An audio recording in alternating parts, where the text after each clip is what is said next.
خواتین حضرات، رات گئے کی یہ براہ راست نشست خراج عقیدت اس شخصیت کے نام کے جس سے آج کی تاریخ منسوب 23 دسمبر ملکہ ترنم نور جہاں کا یوم وفات، اور میرے ساتھ اس محفل میں شریک گفتگو جناب نعیم طاہر صاحب، نامور براڈ کاسٹر، اور کیا کمال کی داستانیں ملکہ ترنم کی زندگی سے لائے ہیں۔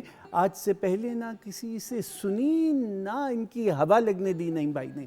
اور ترنم ناز صاحبہ، آپ میڈم کی واحد شاگرد، اور کیسی کیسی پیاری باتیں ترنم آپا کر رہی ہیں، اور خواتین حضرات ایک ایسی ہی خوبصورت رم جھم کرتی ہوئی آواز، فلم کی ہو، سٹیج کی ہو، ٹیلی ویژن کی ہو، غزل کی ہو، گیت کی ہو۔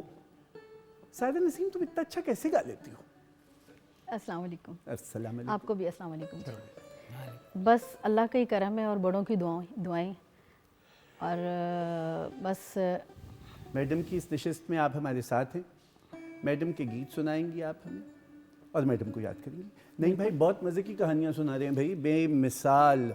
مجھے اب سمجھ میں آئی کہ وہ عورت اتنی خدا ترس کیوں تھی، مجھے اب سمجھ میں آیا کہ اس کا دل اتنا بڑا کیوں تھا، وہ ایسی معاف کر دینے والی کیوں تھی۔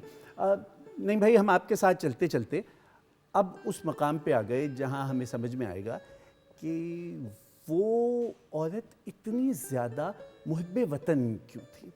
1947 ایک نیا وطن بن گیا ہے جہاں فلم انڈسٹری بالکل نہیں ہے، اور بمبئی میں بڑا نام ہے نور جہاں کا، لیکن وہ سب کچھ چھوڑ کے رضوی صاحب کے ساتھ پاکستان آ جاتی ہے۔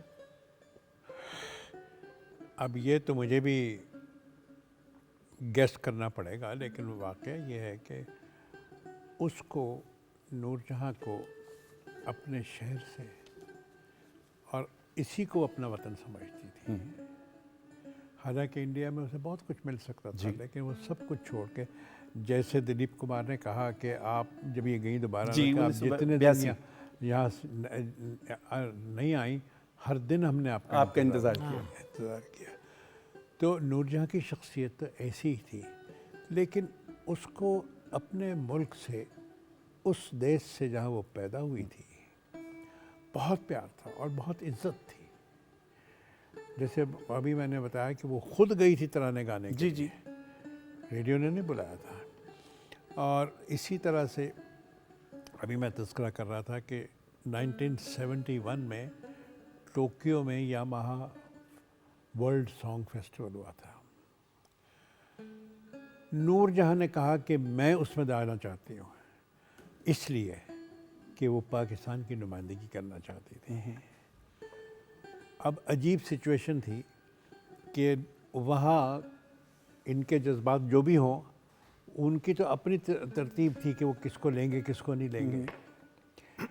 تو میں اس وقت آرٹس کونسل کا سیکرٹری تھا، تو اور ہمارے ان کے تعلقات بھی بہت تھے تاج صاحب کی وجہ سے، تو انہوں نے کہا کہ مجھے کہا کہ ان کی تیاری کروا۔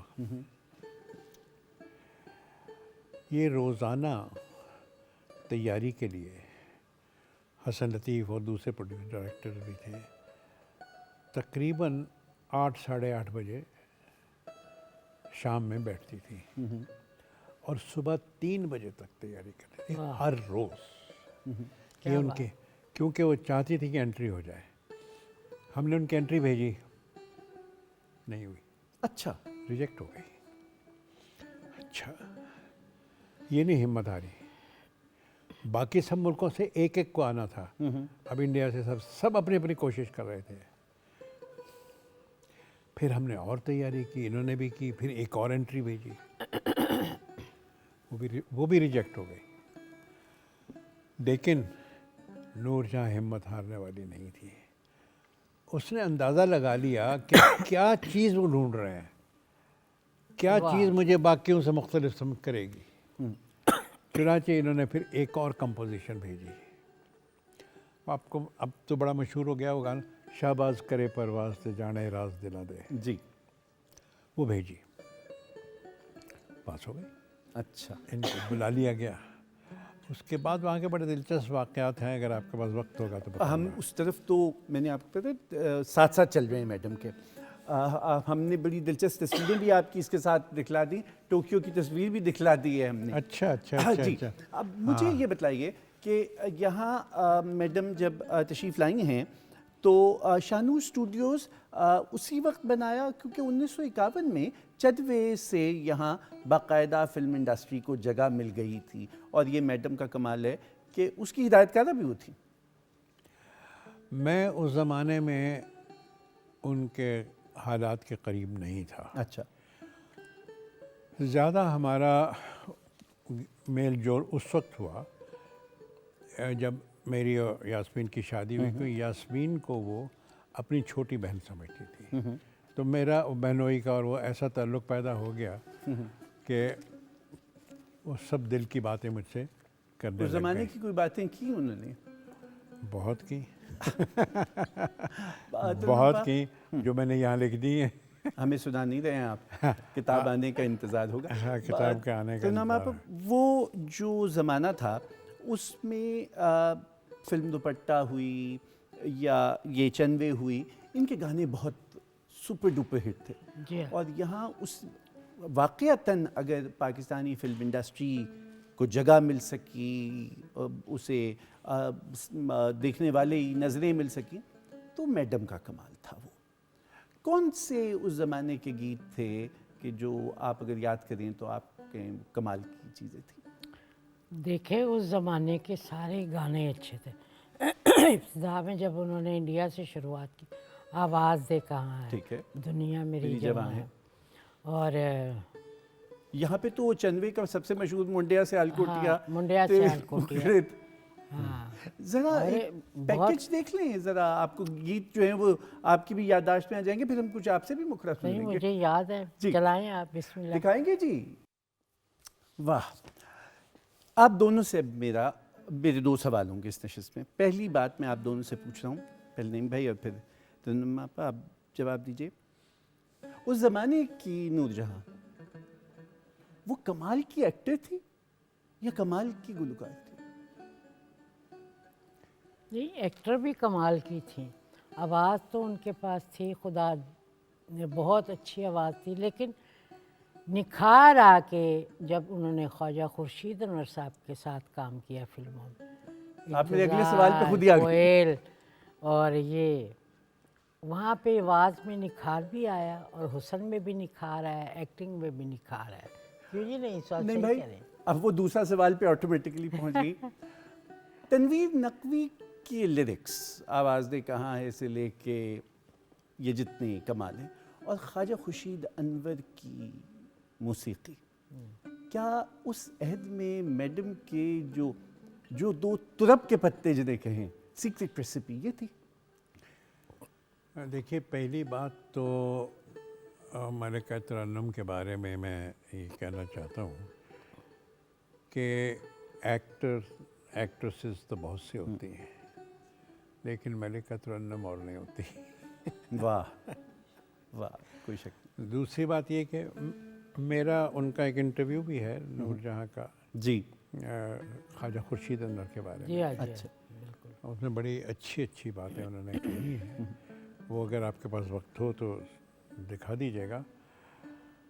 وہ بہت احترام کرتی تھی خواجہ خورشید انور کا، اور جب اس سے میں باتیں کر رہا تھا ان سے تو کہنے گے، نعیم بھائی مجھ پہ اللہ کا بڑا کرم ہے، ایک دفعہ میں گانا اور دھن سنتی ہوں، اس کے بعد وہ میرا ہوتا ہے. جی بالکل صحیح صحیح.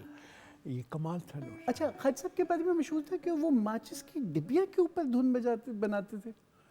سنا یہی ہے. جی. اچھا، آپ ہی کے پروگرام کا کلپ ہے ہمارے پاس کہ جس میں آپ ہی سے ملکہ ترنم گفتگو کر رہی ہیں خواجہ صاحب کے بارے میں. اگر آپ کی اجازت ہو تو آپ کا پروگرام سنائیں آپ کو. ضرور. جی. نہیں بھائی، اس وقت تو میں آپ سے انتہائی رشک کے عالم میں ہوں، کیونکہ آپ میری کرسی پہ بیٹھے تھے، کمپیر تھے، اور آپ کی مہمان ملکہ ترنم نور جہاں تھی. یہ کیا اسی شہر لاہور، یہیں پی ٹی وی لاہور کی کہانی ہے؟ اسی اسٹوڈیو ٹیلی ویژن اسٹیشن کی کہانی ہے. کہانی یہ ہے کہ اس کے پروڈیوسر تھے بشیر. جی. ہاں. تو وہ چاہتے تھے، فروخ بشیر. فروخ بشیر. جی. وہ چاہتے تھے کہ نور جہاں آئیں اور ان سے بات کی جائے, ان کا کوئی انٹرویو کرے. نور جہاں نہیں مان رہی تھی, بار بار انہوں نے کہا, وہ انکار کر رہی تھی. اچھا. میری خوش قسمتی, انہوں نے کہا کہ اچھا آپ کا انٹرویو جو ہے وہ نعیم طاہر کریں گے. وہ مان گئی. اچھا. اچھا وہ کریں گے تو پھر میں آ جاؤں گی. تو اسی یہیں اسٹوڈیو میں پھر انہوں نے جو جتنی باتیں کی وہ آپ کے پاس ریکارڈڈ ہیں. مجھے بھی انہوں نے کچھ اللہ اب تو کا یہ شکر ہے YouTube پہ بھی کہ موجود ہے کمپلیمنٹ پے انٹرویو. کیا ہے. اب تو یہ یوٹیوب پہ بھی موجود ہے انٹرویو. اور اچھا, ایک یوٹیوب پہ بھی. بالکل مطلب اگر آپ نے ملکہ تردم کو بطور مضمون پڑھنا ہے تو یہ ایک اچھا اس کی ٹیسٹ پیپر ہے. سائرہ, ہاں, کیسے مزاج ہیں آپ کے؟ بالکل ٹھیک. میڈم کو گائیں گی آپ؟ مشکل ہے میڈم بہت کو گانا مشکل ہے, یا بہت مشکل ہے, بہت مشکل ہے. بلکہ ہمیں تو کچھ سیکھنے کو ملتا ہے ان کا گانا گا کے, ہمارا ریاض ہو جاتا ہے ان کے گانے سے. مگر یہ میری خوش قسمتی ہے کہ ان کے پروگرام کے لیے مجھے چوز کیا ہے کہ میں اس قابل نہیں ہوں کہ میڈم کا گانا گا سکوں. مشکل ترین ہوتے ہیں, اور ان کی اجازت کے ساتھ, آپ ہی ترنم ناز بیٹھی ہیں, نعیم طاہر صاحب, ان کی اجازت کے ساتھ کوئی غلطی ہو جائے تو معافی. اجازت ہے سب سے جی. بسم اللہ. چلے جی, بسم اللہ.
کیا عمدہ گایا, کیا اچھا گایا. بہت اچھے سے. ترنم آپ اتنا خوبصورت سائرہ نے ہمیں یہ فلمی نغمہ ملکہ ترنم کا سنایا. اس سے پہلے کا ایک نغمہ تھا جو اس سے پہلے ہادیہ نے گایا تھا, وہ ایک بہت ہی ببلی موڈ کا اور ہنستا ہوا کھلکھلاتا ہوا نغمہ تھا. یہ بالکل مختلف موڈ تھا درد کا. یہ کمال میڈم میں کیسا تھا کہ جو گانے کی فیل ہے وہ میڈم کی گویا آواز میں ڈھل جاتی تھی. پیتھوس ہے, نمی ہے آنسو کی تو وہ بھی محسوس ہوتی ہے, اور اگر ہنسی کی کھلکھلاہٹ ہے تو وہ بھی سنائی دیتی ہے. بالکل بالکل. اصل میں ان پہ ملکہ ترنم نور جہاں جی, ان پہ خاص اللہ کا کرم تھا کہ جو بھی گانا وہ گاتی تھی وہ دل سے گاتی تھی, اور قدرت نے جو ان کو آواز دی تھی اس کا تو کیا ہی کہنے.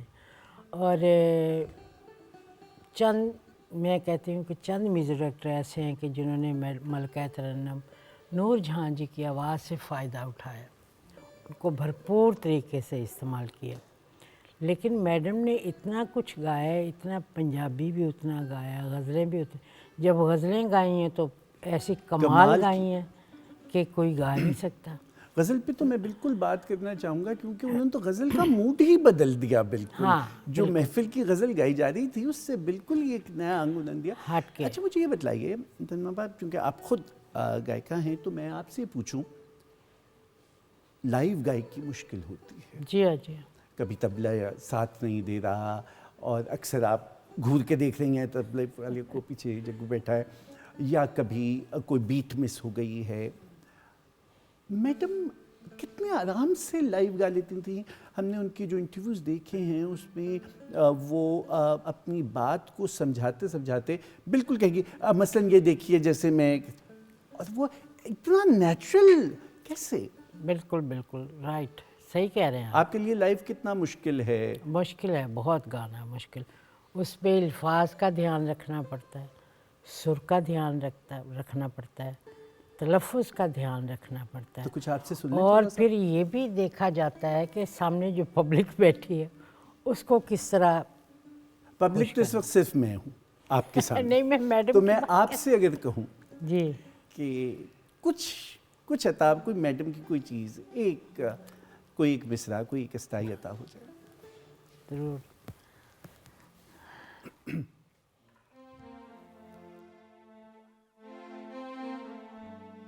ہیلو.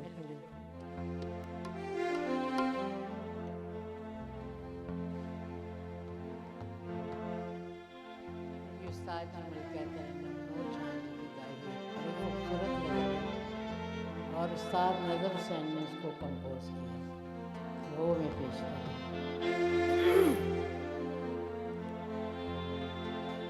لطف عشق میں پائے کہ دل جانتا ہے, رنج بھی ایسے اٹھائے ہیں کہ جی جانتا ہے, جی جانتا ہے. لطف عشق میں پائے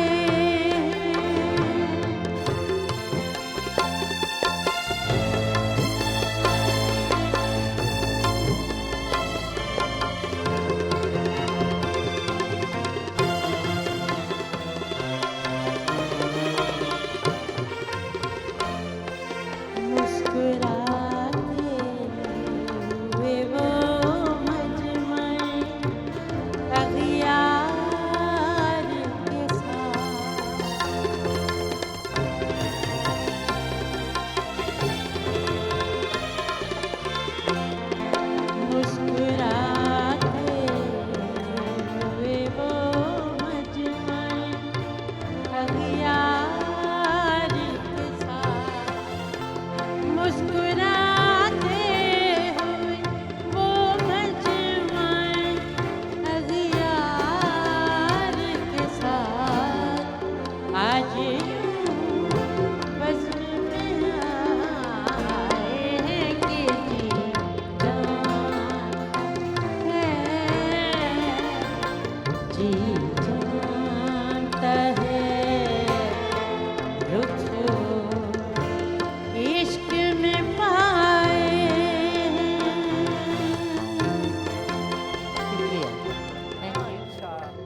کیا اچھا ہے کیا اچھا ہے. میرا ماننا یہ ہے کہ اگر نواب داغ دہلوی حیات ہوتے تو میڈم سے اچھی آواز ان کی غزلوں کے لیے ممکن نہیں تھی، اس لیے کہ اس میں جو جی جانتا ہے، جو داغ کا پیغام ہے، وہ میڈم کی آواز ہے. آپ سے میں نے یہ اس لیے عرض کیا تھا کہ ذرا دیکھا جائے کہ لائیو گائیکی کتنی مشکل ہے، کیونکہ ہم آپ کو پیکیج کی طرف نہیں بھائی لے کے جا رہے ہیں، جس میں میڈم دیکھیے کتنی آسانی سے لائیو پرفارم کر رہی ہیں. میری ایک گزارش ہے جی کہ وہ پیکیج ہم دیکھیں گے، لیکن ان کو پوری نمائندگی کرنے کے لیے ان کا کوئی نہ کوئی قومی گیت، جی بالکل، اے پتر ہٹاتے نہیں وکتے مسئلہ، وہ بھی بالکل. ہم جیسے جیسے سفر میں جا رہے ہیں وہ بھی ہمیں 1965 تک آ رہے ہیں تو ہمارے پاس وہ بالکل موجود ہے. اچھا بات مکمل نہیں ہوگی میڈم کی اگر اس کا ذکر نہیں ہوگا. بالکل. جی دکھائیں گے جی آپ. بھائی واہ، یہ میوزک کے بغیر تھا. بالکل. ایک ان کی سینس آف ہیومر تھی. ابھی انہوں نے گایا نا کہ میرا ماہی میرے پاس جگاون آ گیا، وہ کہا کرتی تھی اس کا دوسرا ورژن یہ ہے کہ میرا ماہی میرے بال ڈراون آ گیا. اچھا، جملہ بہت اچھا پھینکتی تھیں ملکہ سہرا. مشکل تھا ایسے؟ بہت مشکل ہوتا ہے. ہم لائیو ہی گاتے ہیں، کوشش کرتے ہیں کہ لائیو ہی گائیں. لیکن یہ ایسے انٹرویو میں آخر پہلے والے تو 1982 کا وہ جو ہندوستان کا آپ کا دورہ تھا اس کا وہ کلپ تھا اس کے اندر، اور ایک BBC کا. لیکن آخر تو گھر میں بیٹھی ہیں اور کوئی ساز نہیں ہے اور کچھ نہیں ہے، لیکن آواز میں ہمیں اس آواز کو کسی ساز کی ضرورت ہے. وہی بات نعیم طاہر صاحب نے کی تھی کہ ملکہ ترنم نور جہاں ایک ہی اللہ پاک نے بنائی، تو وہ ایک ہی تھی. نہیں بھائی، coming back to the story of Noor Jahan, آواز اتنی خوبصورت. آپ کو کچھ اس 1982 والے جو دورہ ہندوستان تھا اس کے بارے میں کچھ علم ہے؟ دورہ ہندوستان کے بارے میں نہیں، اس کے بارے میں مجھے زیادہ علم نہیں ہے، سوائے اس کے کہ جو دلیپ نے کہا اور میں نے آپ کو بتا جی وہ تو اس کے علاوہ مجھے کوئی خاص. اچھا، میں نے بڑے شوق سے یہ دیکھا پورا شو جو تھا. اس کی کمپیئر شبانہ اعظمی تھی، اور اس میں انہوں نے پورا 100 ایئرز آف سب کانٹیننٹس سنیما اس کے اوپر یہ شو کیا. دلچسپ واقعہ یہ ہے کہ اسی دورے میں اس وقت کی وزیر اعظم ہندوستان اندرا گاندھی سے ملاقات کے لیے میڈم تشریف لے گئیں، اور دوران ملاقات وزیر اعظم اندرا گاندھی نے ان سے فرمائش کی کہ کچھ گائیے. تو میڈم نے ان سے یہ فرمایا کہ میں آپ کی مہمان ہوں اور میں آپ سے ملاقات کرنے آئی ہوں، آپ کو گانا سنانے نہیں آئی. واہ. اور جب ان کے فرزند راجیو گاندھی 1989 میں پاکستان تشریف لائے اور ان کے اعزاز میں وزیر اعظم بے نظیر بھٹو نے ضیافت رکھی اور میڈم وہاں موجود تھیں، تو اب راجیو گاندھی نے میڈم سے کہا کہ میں آپ سے کچھ سننا چاہتا ہوں. میڈم نے جواب دیا، جب میں گئی تھی تو میں نے آپ کی والدہ کو انکار کیا تھا، لیکن آج آپ میرے مہمان ہیں، میں آپ کو سناؤں گی اور مجھ سے پہلی سی محبت میرے محبوب نہ مانگ سکے. یہ کمال کہ جس کو خود اپنا مقام مرتبہ پتہ ہو یہ وہی شخص کر سکتا ہے. بالکل بالکل. کہ کسی صورت میں بھی آپ بادشاہ وقت کے سامنے سرنگو نہ ہوں. ترنم آپا، میڈم کی ذاتی زندگی کی طرف اگر آئیں، ہم نے بھی بات کی کہ وہ بڑی دریا دل تھیں، اپنے بچوں سے بہت محبت تھی میڈم کو. جی ہاں. اور گانا وہ ایک جگہ کسی BBC کے انٹرویو کی میں لائن ان کی پڑھ رہا تھا کہ میں یا گاتی ہوں یا پھر میں ماں ہوں. Very strong line. کیسی تھیں بطور ماں وہ؟ میرے خیال سے کہ ان جیسی ماں کوئی ہو ہی نہیں سکتی. مائیں تو سبھی اچھی ہوتی ہیں، لیکن جیسی ملکہ ترنم نور جہاں جی اپنے بچوں کے لیے ماں تھی نا، وہ کسی کو نصیب نہیں ہے. کوئی شک نہیں، کوئی شک. تو یہاں تک بھی میں نے سنا ہے، دیکھا تو نہیں ہے، کہ وہ گانا گا رہی تھی تو ان کی پوتی آئی تو کہ دادو فلاں کام فلاں. خبردار، چپ.